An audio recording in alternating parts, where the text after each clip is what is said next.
महानगरपालिकेच्या सिडको N7 शाळेची वीज बिल भरणा न केल्यामुळे महावितरण कंपनीने वीज पुरवठा खंडित केला असल्याने सर्व वर्ग अंधारात भरवण्यात येत असून संगणक क्लास आणि परिसरातील शाळेचे कामकाजही ठप्प झाल्याचे पाहायला मिळाले।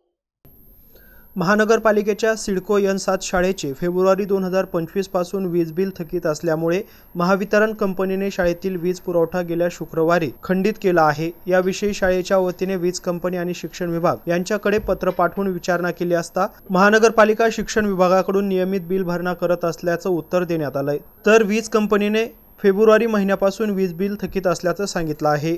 विशेष शाळेवर सोलार प्लॅन कार्यान्वित असून त्याच्या आकड्यानुसार 0 युनिट वापर झाला असल्याचं दाखवत आहे। तरी एकूण 28,000 रुपये प्रलंबित बिल भरण्याचं महावितरणकडून सांगण्यात आलंय।